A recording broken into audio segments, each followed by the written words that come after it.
வணக்கம். தாய் டிவியின் உலக நிலவரங்களுடன் இணைந்திருக்கின்றீர்கள்.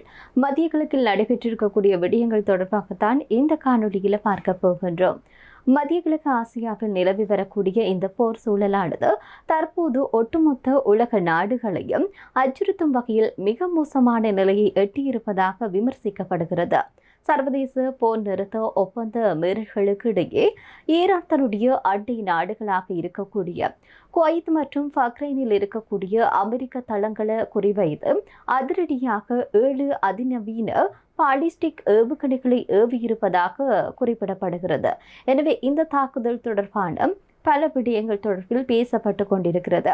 இந்த திடீர் ஏவுகணை மற்றும் ட்ரோன் தாக்குதல்கள் காரணமாக குவைத் மற்றும் பஹ்ரைன் ஆகிய இரு நாடுகளிலும் போர் அபாய நிலை எட்டப்பட்டிருப்பதாகவும், குறிப்பாக அந்த நாடுகளில் போருக்கான இந்த சைரன் ஒலிகள் எழுப்பப்பட்டிருப்பதாகவும் கூறப்படுகின்றது. இதனால் மக்கள் அச்சமடைந்திருப்பதாக சொல்லப்படுகிறது.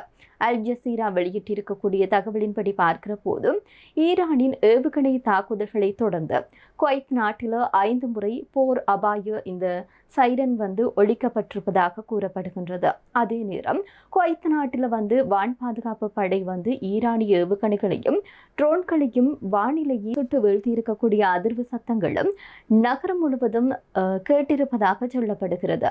இப்படியான நிலையில் இந்த தாக்குதலை தொடர்ந்து குவைத் ராணுவம் உடனடியாகவே பொதுமக்களுக்கு அவசர பாதுகாப்பு அறிவித்ததாகவும், பாதுகாப்பு படையினருடைய அறிவுறுத்தல்களை கண்டிப்பாக கேட்டு அதன்படி பின்பற்றி பாதுகாப்பான இடங்களுக்கு செல்லுமாறும் அவசர கால அறிவிப்பு ஒன்று வெளியாகி இருக்கிறது. தற்போது தாக்குதல்கள் தடுத்து நிறுத்தப்பட்டு நிலைமை ஓரளவுக்கு கட்டுக்குள் வந்திருப்பதாக கூறப்படுகிறது.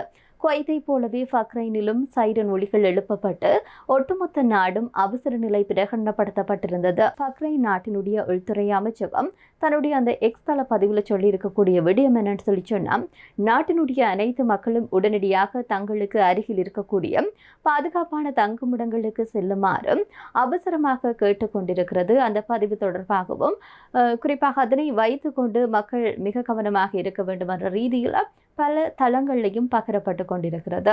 ஈரான் குவைத் மற்றும் பஹ்ரைன் மீது தாக்குதல் நடத்த முக்கியமான காரணம் இருக்கிறதுன்னு சொல்லலாம். அந்த வகையில் பஹ்ரைனில் அமெரிக்காவுடைய மிக முக்கியமான பாதுகாப்பு படையான 5வது கடற்படையினுடைய தலைமையகம் அங்குதான் இருக்கிறது. இரவு நேர தாக்குதலில் ஈரானினால் ஏவப்பட்டிருக்கக்கூடிய அந்த ஏவுகணைகள் அமெரிக்க தளங்களை அழித்து விட்டிருப்பதாக ஈரானுடைய புரட்சிகர காவல்படை தெரிவித்திருக்கிறது. ஆனாலும் ஈரான் இதனை கூறுவது பொய் என்றும் அமெரிக்காவினுடைய மத்திய கட்டளை தலைமையகமான சென்காம் தெரிவித்திருக்கிறது.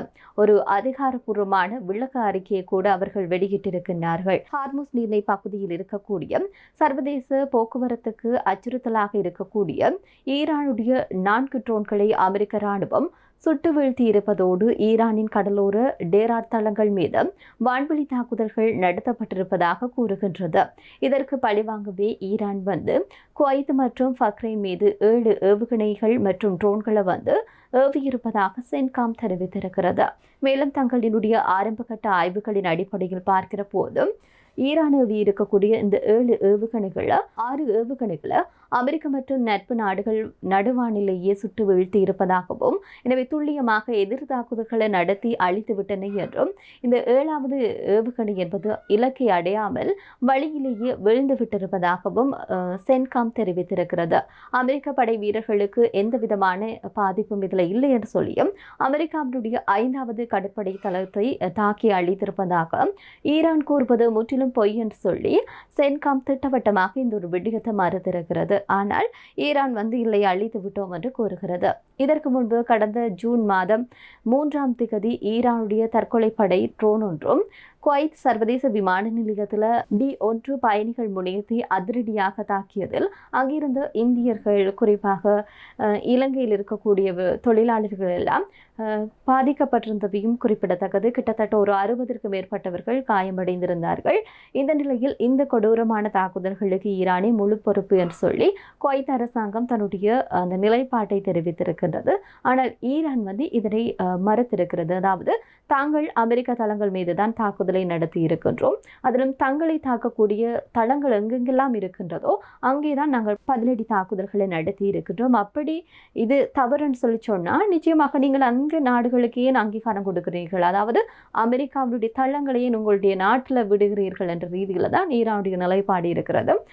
இதற்கு முழு பொறுப்பும் அமெரிக்கா தான் ஏற்றுக்கொள்ள வேண்டும் என்று சொல்லித்தான் ஈரான் விடாப்பிடியாக இந்த விடயத்தில் நிற்பதையும் பார்க்கக்கூடியதாக இருக்கிறது. இன்னும் வந்திருக்கக்கூடிய மிக முக்கியமான விடயம் தொடர்பாக பார்த்திருக்கின்றோம். இவ்வாறாக மத்திய கிழக்கில் ஒரு போர் பதற்ற நிலை என்பது அதிகரித்து செல்வதை பார்க்கக்கூடியதாக இருக்கிறது. ஈரானும் விடாப்பிடியாக இந்த விடயங்களில் தொடர் தாக்குதலை முன்னெடுத்து வருவதையும் அவதானிக்கக்கூடியதாக இருக்கிறது. எனவே வந்திருக்கக்கூடிய மிக முக்கியமான விடயம் தொடர்பில் தான் தாய் டிவியினுடைய உலக நிலவரத்தில் பார்த்திருக்கின்றோம். மற்றும் ஒரு உலக நிலவரத்துடன் சந்திப்போம். நன்றி.